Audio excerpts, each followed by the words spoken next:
A partir de este momento, estamos cara a cara con la política y sus protagonistas. Cara a cara con los temas sociales y económicos. Cara a cara con la agenda de Jalisco. En esta mesa caben todas las ideas.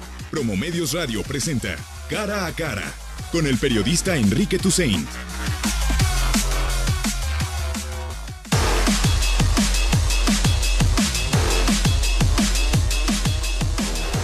Muy buenos días, estamos en Cara a Cara, gracias por acompañarnos. Recuerde participar con nosotros, 33 18 80 76 41. Sus opiniones son muy importantes y son parte fundamental de este espacio. Hoy vamos a discutir a profundidad sobre inseguridad, Estado de Derecho, impunidad, nuevo sistema de justicia penal en nuestra entidad, con un especialista, un hombre que conoce a la perfección los modelos de procuración de justicia, que es el doctor Guillermo Cepeda Lecuona, investigador del Colegio de Jalisco, especialista en temas de seguridad y justicia. Guillermo Cepeda no solo ha sido un estudioso del ámbito de la justicia y la procuración en nuestra entidad en Jalisco, sino que también ha estado cerca de la confección de algunos proyectos, como por ejemplo la Agencia Metropolitana de Seguridad. Esta agencia polémica, en su momento controversial, porque entró en la discusión política sobre su diseño entre el gobierno del estado encabezado por Aristóteles Sandoval y los presidentes municipales, pero en particular Enrique Alfaro, alcalde de Guadalajara, porque no se ponían de acuerdo exactamente sobre qué debería de implicar la Agencia Metropolitana de Seguridad. Al final optaron por un modelo híbrido en donde se incluyó la propuesta de los alcaldes, que era la misma agencia metropolitana, como un espacio de diseño de políticas en materia de seguridad muy simples, como por ejemplo el cambio de las luminarias, áreas verdes, espacios públicos, y la Fuerza Única Metropolitana, un proyecto con el que comenzó Aristóteles Sandoval desde el inicio de administración en 2013, pues de alguna forma se incorporaba o se vinculaba directamente al proyecto, pero seguía bajo el mando del gobernador del estado. Lo que hicieron dentro del acuerdo político y después de muchísima, yo le diría grilla, porque ni siquiera podemos hablar de política, mucha grilla que hubo sobre el proyecto, terminaron apostando precisamente por un modelo híbrido en donde se incorporó la Fuerza Única Metropolitana fortalecida con nuevos elementos y la Agencia Metropolitana de Seguridad, que en estos momentos es encabezada por Marco Valerio, exregidor del Ayuntamiento de Guadalajara y quien es una persona muy cercana a Enrique Alfaro. Un año muy complicado en materia de inseguridad.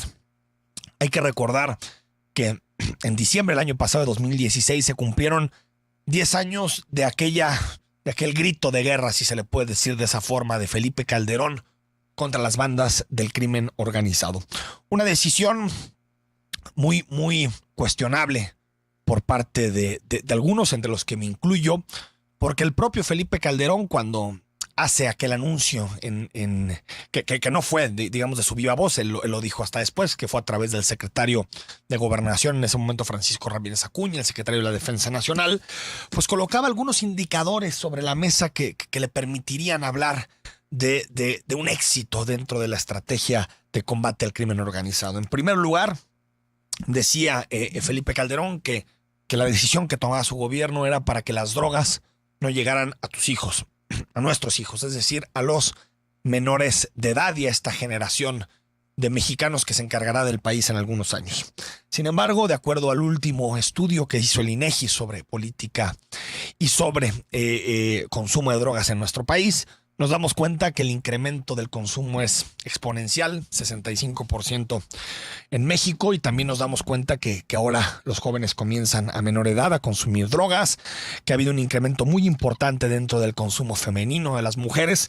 Es decir, este llamado a la guerra contra las bandas para evitar que la droga llegara a nuestros hijos, a tus hijos, pues fue un fracaso dentro de los indicadores que colocó sobre la mesa el propio Felipe Calderón. Segundo, y utilizó en ese momento el símil de un cuerpo infectado por cáncer que le da metástasis. Lo que decía Felipe Calderón es que lo que se encontró en el momento de abrir el cuerpo y de analizar qué sucedía en materia de seguridad era pues un cuerpo en descomposición, totalmente infectado por todos lados y en donde sus instituciones no eran confiables. Es decir, uno de los objetivos era recuperar las policías y poder retirar de la órbita de influencia de los cárteles del crimen organizado, retirar a las policías, a los ministerios públicos y a los organismos encargados de dotar de seguridad. Sin embargo, lo que hemos visto es que se ha profundizado la dependencia de las policías con el crimen organizado, de acuerdo a datos que ha dado el propio Edgardo Buscaglia, un especialista de la Universidad Nacional Autónoma de México, alguien que conoce muy bien la relación entre las instituciones y el crimen organizado. El 70% de las policías municipales en México, de las más de 2.500 policías municipales que existen en nuestro país, tienen o están infiltradas por el crimen organizado o tienen algún riesgo de caer dentro de la órbita de los intereses de los narcotraficantes y del crimen organizado. Es decir, 1.600, 1.700 policías, sobre todo de poblados muy pequeños que tienen muy poquitos policías, muy poco armamento y una debilidad institucional muy clara, pues prácticamente responden a los intereses del crimen organizado y difícilmente están vinculados a las decisiones que toman los alcaldes o que toman los responsables políticos de estas demarcaciones. Lo vimos en el caso de Ayotzinapa, de Iguala, en donde pues la policía a quien le respondió fue el crimen organizado y por lo tanto dejó en entredicho la independencia que tenían estos órganos. También hay que señalar que dentro de esta estrategia que colocó sobre la mesa el propio Felipe Calderón, puso un tercer objetivo que también era fundamental, que era fortalecer la Policía Federal como un esquema también de combate al crimen organizado. La Policía Federal tuvo sus idas y venidas durante el periodo de Felipe Calderón. Sin embargo, después, cuando llegó Enrique Peña Nieto, apostó por otro proyecto. En su momento, la Gendarmería, que es un cuerpo intermedio con algunas funciones relacionadas con la milicia, también con la estructura policial. Y sin embargo, tampoco hemos visto que la Gendarmería haya dado resultados en la materia. Y por último, el combate, digamos, a los niveles tan altos de impunidad que existen en el país. Después de muchísimas reformas institucionales, reformas en materia de derechos humanos, la entrada en vigor del sistema penal acusatorio, lo que vemos es un país que sigue sufriendo de niveles altísimos de impunidad, que tiene muchísimas dificultades para poder castigar los delitos y que por lo tanto de alguna forma desampara a las víctimas y se vuelve muy complejo poder rendir o poder hacer justicia sobre algunos de los casos más graves, tanto de violaciones a los derechos humanos como también de crímenes y delitos que acosan al país. 2017 comenzó con indicadores muy preocupantes en materia de inseguridad, no solo en Jalisco, a nivel nacional. Hemos visto que la tendencia que llevan los homicidios en los primeros meses del año es inversa a lo que pudiéramos pensar, digamos, como una tendencia positiva. Lo que vemos es un aumento muy importante. Podemos estar ante el año más violento en el país en los últimos 20 años y también, digamos, con dificultades muy complejas, muy específicas, por ejemplo, en robos de autos, robo a transporte de carga, que también han sido problemas muy recurrentes, no solo de las administraciones locales, sino también a nivel federal, o por ejemplo el robo de combustibles, otra fuente de ingreso fundamental para los cárteles del crimen organizado y para todas las estructuras del crimen organizado. Hoy analizamos todos estos temas y también una relación muy interesante que nos plantea el doctor Guillermo Cepeda Lecuona entre sistema jurídico y desigualdad. Es decir, cómo el sistema jurídico es también responsable de distintas desigualdades que encontramos en nuestro país. Estamos en Cara a Cara. Escríbenos 33 18 80 76 41. Danos tu opinión sobre la inseguridad, sobre el modelo policíaco, sobre el nuevo sistema penal acusatorio. Todos estos temas los analizamos con el doctor Guillermo Cepeda Lecuona. Vamos al corte.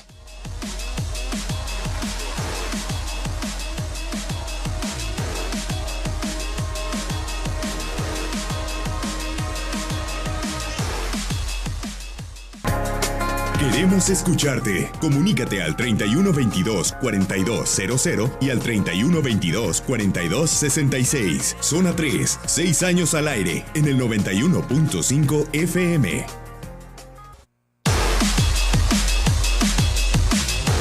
Asumimos que la desigualdad proviene sobre todo de la economía. Unos ganan más dinero que otros, o algunos nacen en una mejor cuna que otros.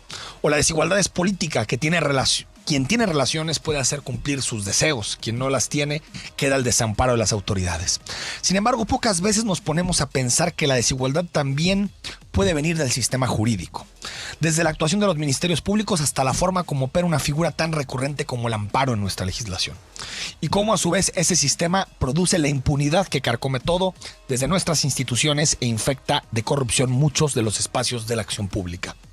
Esta mañana en Cara a Cara platicamos con Guillermo Cepeda Lecuona, un estudioso del sistema jurídico mexicano, un crítico de los altos niveles de impunidad en nuestro país.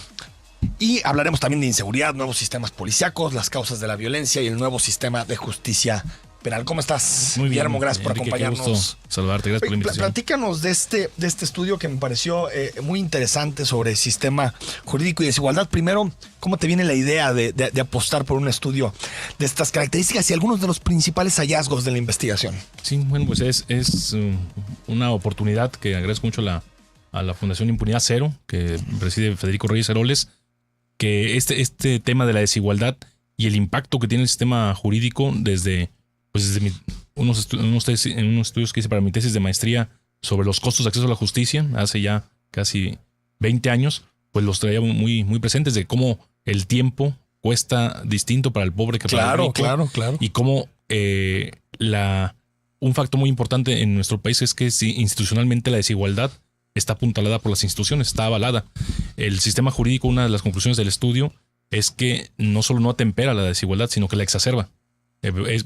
Por eso a mí me llama mucho la atención que este país, cada vez que crece a más del 4 o 5% durante varios años, se polariza socialmente y se parte en dos, se va la locomotora sola y deja a 20 vagones varados, que es el resto de la población, y viene un estallido social. Y tiene que ver con que las instituciones polarizan la riqueza y sobre todo que se genera esa percepción de ilegitimidad, porque los dados están cargados institucionalmente y después ir a reclamar un derecho, también la impunidad se distribuye de manera... Se ha democratizado la impunidad. Eso que comentabas tú hace unos momentos es que antes eran acuerdos cupulares entre grupos criminales y autoridades de alto rango, si no fuera negocio industrial el crimen organizado, y ahora se ha democratizado la impunidad. Ya hay bandas pastoreadas por personal de áreas de seguridad de los municipios, de los estados. Entonces, este problema pues se ha generalizado y bueno, tiene que ver con esta parte de falta de acceso a las instituciones y de una baja expectativa de efectividad de las autoridades. Ahora, doctor, lo que es interesante también de lo que pude ver del estudio es cómo de alguna forma existe todo un andamiaje institucional que hace más difícil que quien no tiene recursos acceda a la justicia y que hace más fácil que quien los tiene no solo pueda acceder a la justicia, sino incluso moderar la justicia a su favor. ¿En qué campos vemos esto? ¿Lo vemos en el penal, en el civil? ¿Lo vemos, por ejemplo, en el mercado laboral? ¿Dónde ves que están las instituciones modeladas para reproducir la desigualdad? Bien, yo creo que el derecho tiene mucha implicación en dos momentos: al momento de definir las reglas y al momento de aplicarlas o hacer justicia. Entonces, al momento de definir, los grandes grupos empresariales hacen lobbying, ponen las leyes a su favor. Del 2000 al 2011, por poner un ejemplo, se extrajo el doble de oro de las minas mexicanas que en los 300 años de dominación española. Y hasta, dame otra vez el dato. De 2000 a 2011, en 11 años, se extrajo el doble de oro de México que el que se extrajo en todos los 300 años de la colonia.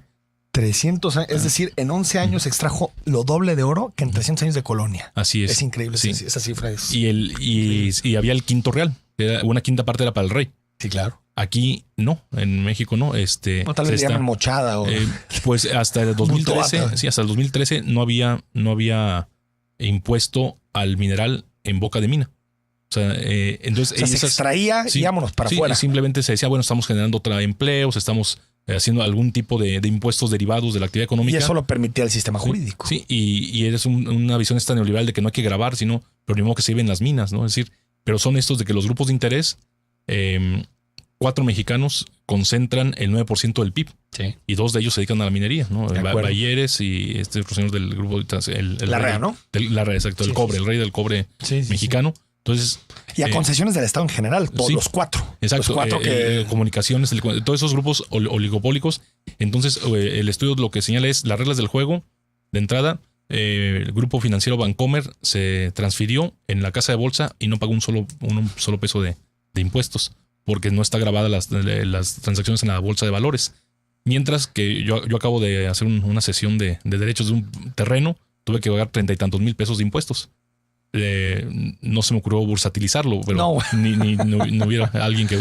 pero es que ese tipo de normas, desde el momento que se diseñan las normas, también hasta el 2014 se impuso algún tipo de impuestos a las transacciones bursátiles, pero el grupo financiero Bancomer, el 40% de las acciones se vendieron, otro grupo tomó el control y no se pagó un solo peso de impuestos, y así hay muchas empresas que sí se han trasladado.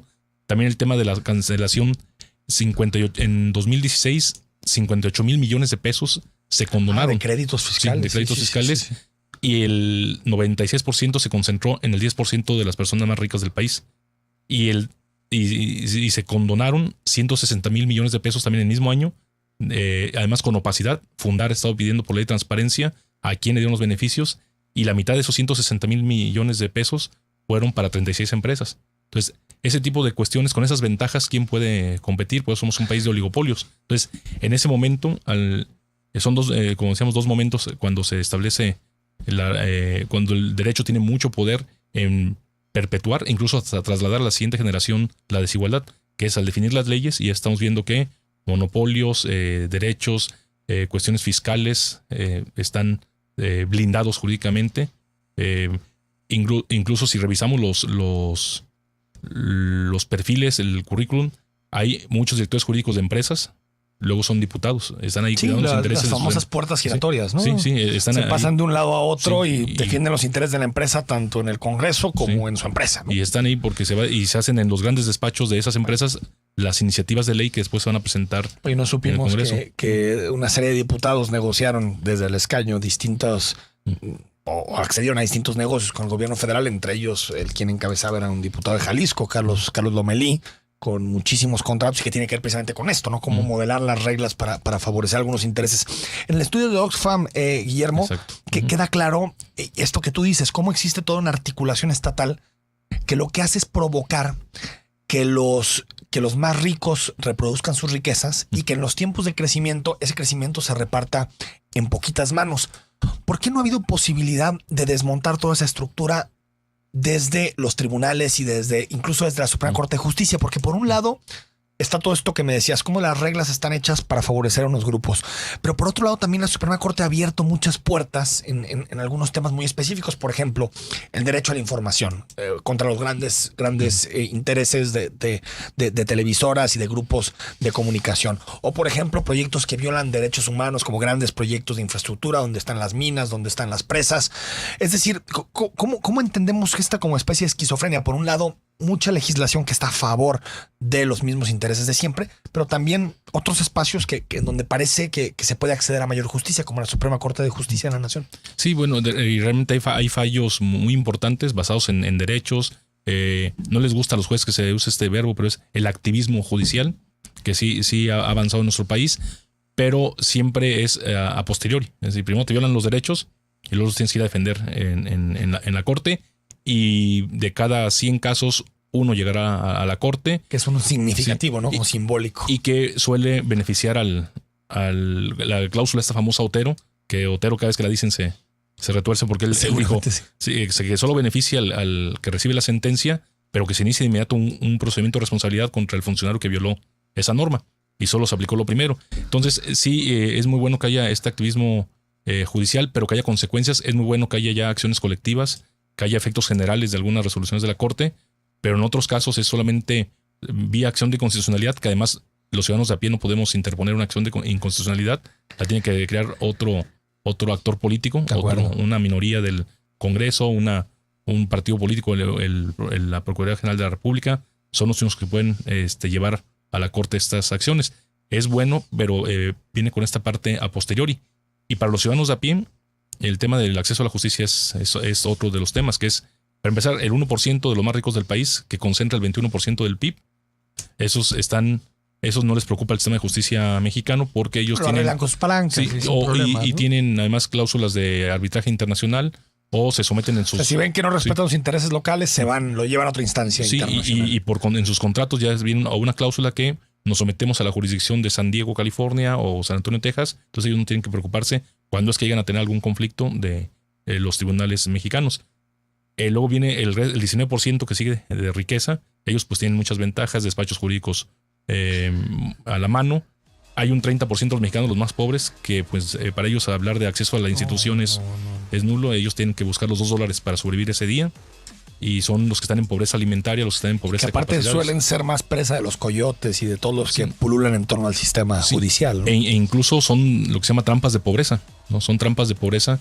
Este 30% está atrapado en su pobreza. Son los que no migran.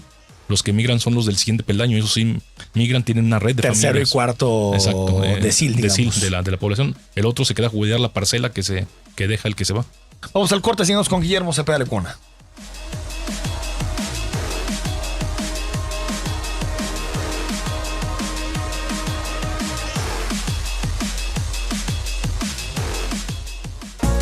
Zona 3 celebra 6. Gracias por ser parte de nuestra historia. Zona 3, 6 años al aire en el 91.5 FM.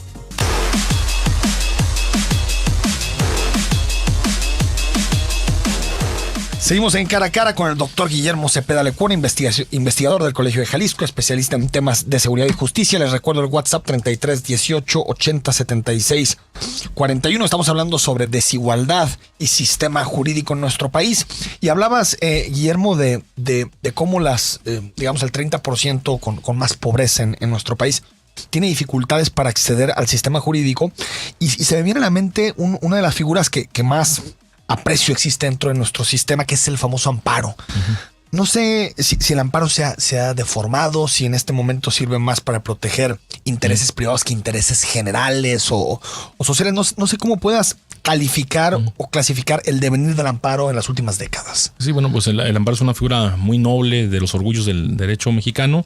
Lo hemos forzado de más porque el amparo muchas veces sirve como remedios. La justicia federal para remediar lo que la justicia local no está haciendo. Entonces, muchos asuntos se van en primera instancia ante el juez ordinario, luego a los tribunales, y luego se va a una tercera instancia que constitucionalmente no existe o está prohibida, pero en la práctica se llama amparo. Es decir, es en la práctica una tercera instancia. Los abogados, mis colegas, dirán no es una instancia porque las partes cambian, pero para efectos prácticos es el mismo problema planteado 3 veces.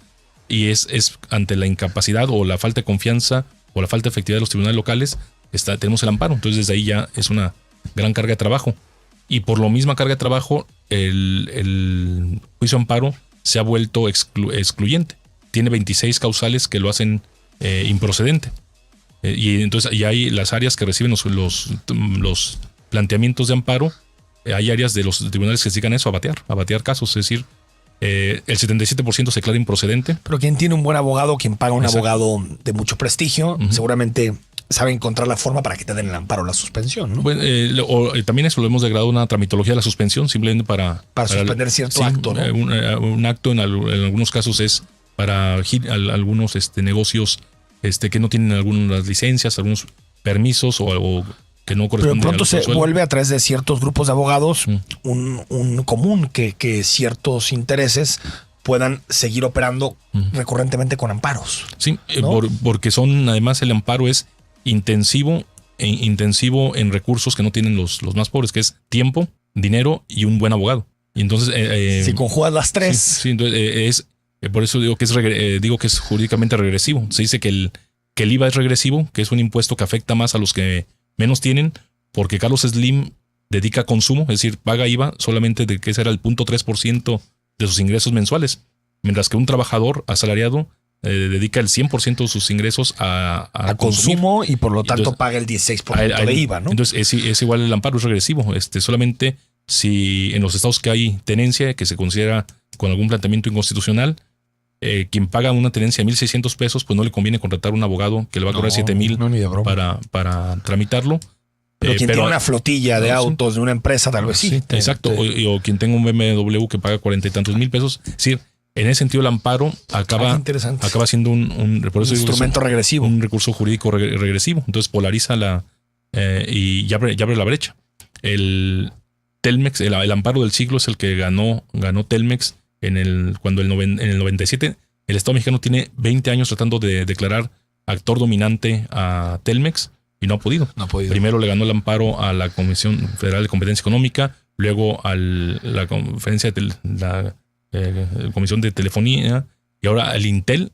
Entonces a ver si el Intel entonces en el tercer round sí logra declararlo. Sí. Y si lo logra, pues ya habrán pasado 20 años en que impunemente Telmex nos estuvo endosando tarifas muy por encima del mercado. Y donde la regulación no llega por estas suspensiones, ¿no? Exacto. Y también la Corte, por ejemplo, la Suprema Corte en materia fiscal suele ser muy conservadora, ¿no? Sí. Es decir, claramente el sistema fiscal mexicano es regresivo, claramente favorece a quien más tiene. Sin embargo, no se puede hacer nada en la práctica, porque casi todos los amparos, suspensiones, acciones que se intentan colocar para temas fiscales los batea la Corte de entrada. Recuerdo el del famoso que pusieron algunos académicos sobre el borrón y cuenta nueva, famoso el programa, en donde lo que hacían es algunos lugares de gobierno, algunas instancias de gobierno que no habían pagado sus impuestos. Lo que hacía el gobierno de Felipe Calderón en su momento era decirles borrón y cuenta nueva y por lo tanto ya no deben nada, ni de pensiones, ni de ISR, ni de IVA. Pero ante ese tipo de abusos fiscales, de gastos del gobierno, la Corte no hace nunca nada, ¿no? Sí, pues cuidan el bolsillo del Estado. Que bueno, la crítica fundamental del texto de Oxfam, un poco del análisis que se hace es la estructura fiscal. La estructura fiscal ya está mal porque genera que solo se capte el 12%. De entrada. Y el 54%, o sea, más de la mitad de los recursos del Estado lo pagamos con impuestos especiales, vía gasolina y con IVA. O cigarros o lo que sea. Es decir, entonces el 54% o el 70% de los mexicanos paga el 54% de los que tiene el 20 y tantos por ciento de la riqueza, paga el 70% de los impuestos. Nadie le quiere entrar a los impuestos, Guillermo. Yo platicaba con Alfonso Romo, coordinador de Proyecto de Nación de Andrés Manuel López Obrador hace no mucho, hace 3 semanas en la televisión, y le decía, oye, pero una reforma fiscal donde los que más me dicen no. Los impuestos no los vamos a tocar. Y es la izquierda. Claro. O sea, tú pensarías que son los que tienen una idea de mejor distribución, de cargarle un poquito más la mano a quien más tiene y quitársela a quien menos tiene, y tampoco. Exacto. Y el problema fiscal del país es que captando solamente el 12% del PIB, tenemos los servicios públicos que tenemos. Y ese es otro tema de desigualdad porque hay 5 causas económicas que más abren la brecha entre pobres y ricos, que es el tema de los monopolios, el tema de la brecha entre pobres y ricos, el tema asistencial, política social. Exacto. Y otro de los temas es la brecha entre educación pública y educación privada. Y en México se está abriendo cada vez más esta brecha. En términos de calidad. Sí, exacto. Entre educación privada y pública. Sí, entonces es una de las causales porque le pasa a la siguiente generación la desigualdad. Claro, reproduces movilidad social. Sí, y el tema de pobreza de capacidades, o sea, el destino, las oportunidades de un joven están muy vinculadas a su código postal. Es decir, a los servicios que tiene, la seguridad, la vulnerabilidad. También ahí se citan en el estudio que por cada punto porcentual de mayor desigualdad en el índice de Gini, se tiene automáticamente en los municipios 5 homicidios más por cada 100,000 habitantes. Todavía sigue siendo... O sea, en lugares con mayor pobreza existe mayor violencia. Sí, en algunos temas porque toda antes del estallido del crimen organizado hasta el 2002, todavía los estados donde había más homicidios tenían que ver con violencia rural. 1 de cada 4 homicidios se cometía en Oaxaca, Guerrero, Chiapas o Puebla. Ahora ya cambió el mapa de la muerte.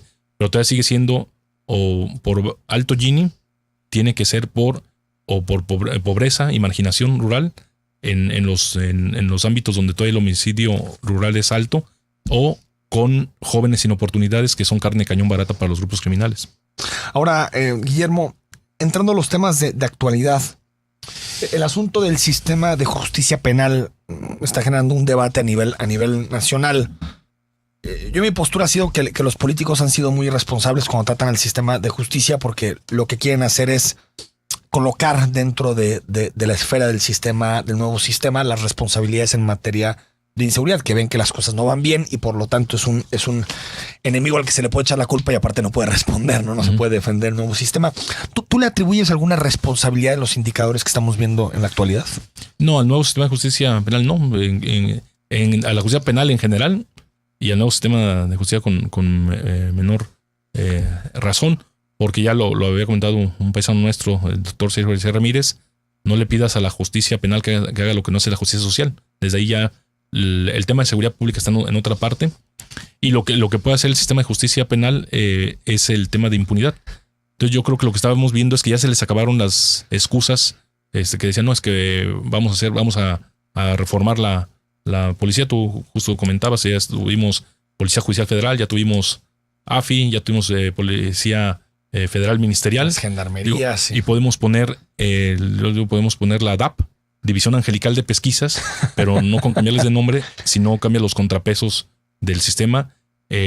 No dan resultado las instancias de justicia y de seguridad, y es que ya son muchos lustros de improvisación de los políticos. Llegan, entonces ya las estructuras, antes todavía algún subprocurador, que era gente de dentro, que conocía quién era quién allá adentro, y ahora no, como ya todos son de fuera, pues ya realmente hay un problema de agente principal. Ya los ministerios públicos hacen sabiendo que no tienen capacidad de ser supervisados, y entonces ahí es donde está el problema de la impunidad. En México, pues la impunidad para el homicidio es del 80%. Entonces, es tremendo. Sí, y en el caso de Durango o de Durango o de Tamaulipas es de 95%. Es decir, de cada 20 homicidios solo se sanciona uno.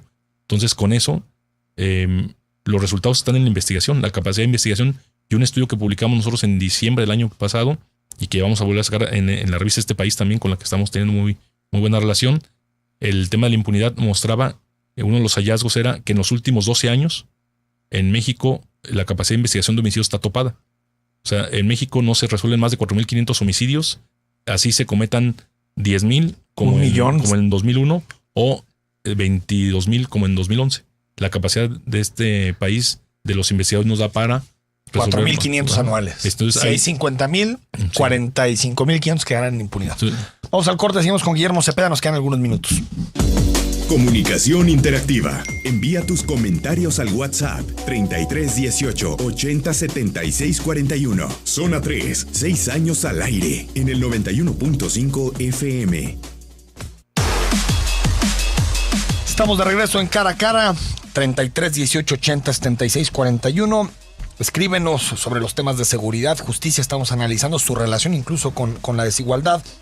Doctor, hablábamos sobre el sistema de justicia penal, sobre el nuevo sistema de justicia penal. Y tú lo sabes que en los últimos días, las últimas semanas, ha habido una especie como de ofensiva de parte de algunos gobernadores, y encabezados todos por el de Hidalgo, por Omar Fayad, que buscan redefinir las reglas en torno al sistema penal en algunos elementos, pero uno muy específico es que también se redefinan los delitos que ameritan, digamos, prisión preventiva, que es lo que creo que en los medios de comunicación ha generado más polémica. ¿Qué opinas de esta propuesta y si consideras que con este tipo de acciones lo que se busca es darle marcha atrás al sistema y lo que significa el sistema? Sí, de hecho se busca como vaciarlo de su contenido garantista, y sobre todo lo que a los académicos o las personas interesadas en que se hagan las políticas públicas adecuadas, demostrar es lo irracional y lo inútil de este. Por ejemplo, se habla en particular, si nos concentramos en el tema de armas. El que no sea prisión preventiva oficiosa, es decir, que la persona que trae un arma, no por su solo hecho, se quede en prisión durante su proceso. No quiere decir que todos quedan en libertad. No, es decir, porque parece que se amerita o no prisión preventiva como el último recurso que tiene un juez. Exacto. Y lo que es el comisario de la Policía Federal, en el sentido de que una persona con una Barrett calibre 50 se deja, eso no quiero que me diga qué juez dejó en libertad a alguien con esa arma. Lo que se tiene que hacer es una audiencia donde se diga, mire, esta persona, el Ministerio Público sigue prisión preventiva, pues decir, mire, estas 4 personas vienen de fuera, tienen 3 días aquí en la entidad y traen tantas armas largas. Por lo tanto, creemos que se pueden fugar. Sí, nos mintieron sobre su nombre, nos dieron un domicilio falso, y para eso hay algo que se llama UMECA, Unidad de Medidas Cautelares, que la Unidad de Medidas Cautelares verifica la información de los imputados para darle mayor certeza a las partes. Si le combina la defensa, lo toma la defensa, es un área independiente.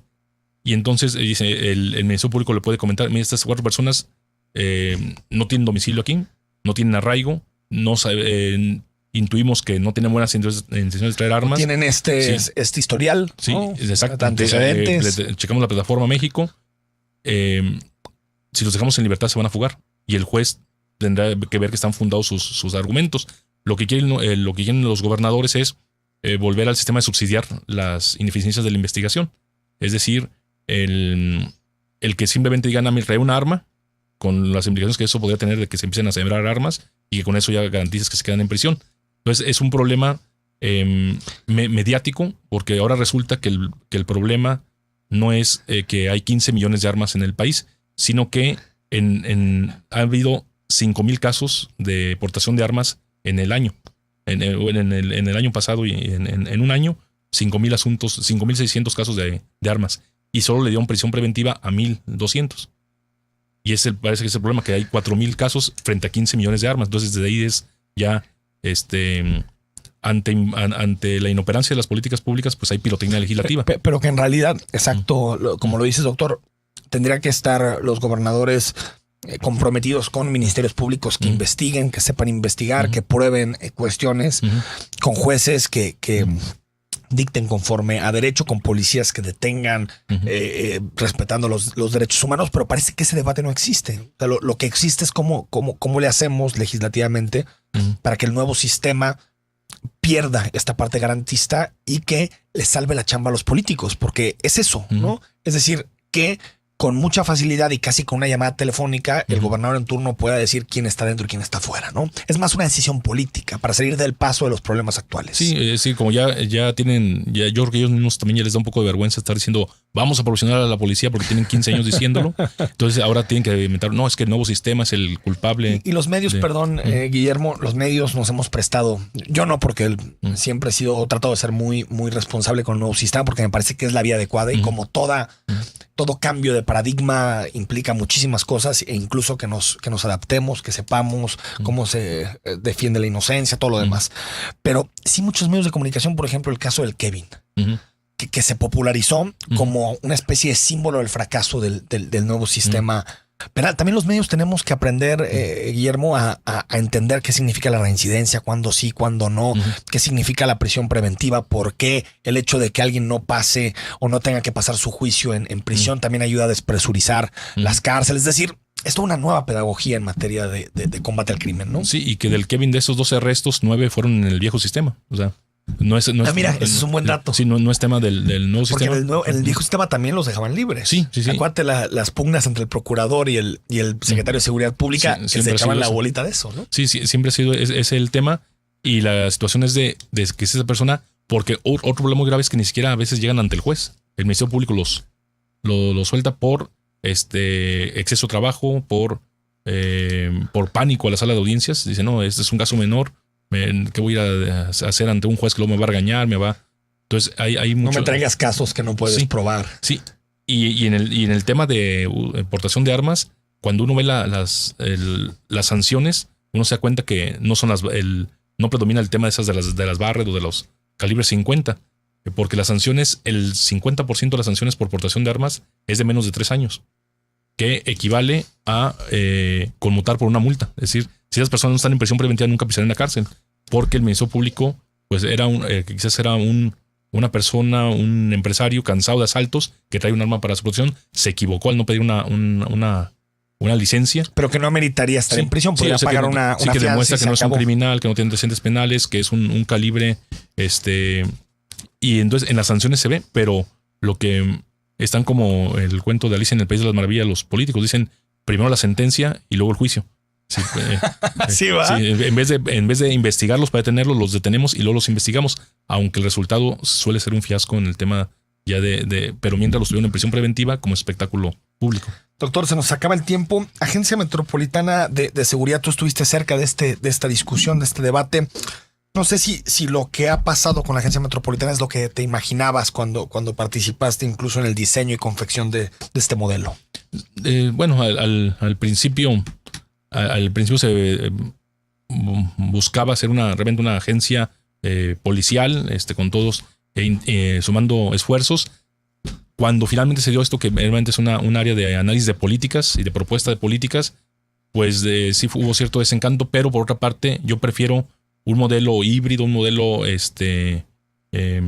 mixto, pero que tenga el apoyo de los dos niveles de gobierno, que haberse impuesto uno y que no haya voluntad política de una parte. Por esa parte yo creo que es muy buen no es paso. el modelo perfecto, pero tiene la voluntad de ambos de colaborar, ¿no? Exacto, así se salva a veces uno como académico quisiera tener el mejor escenario.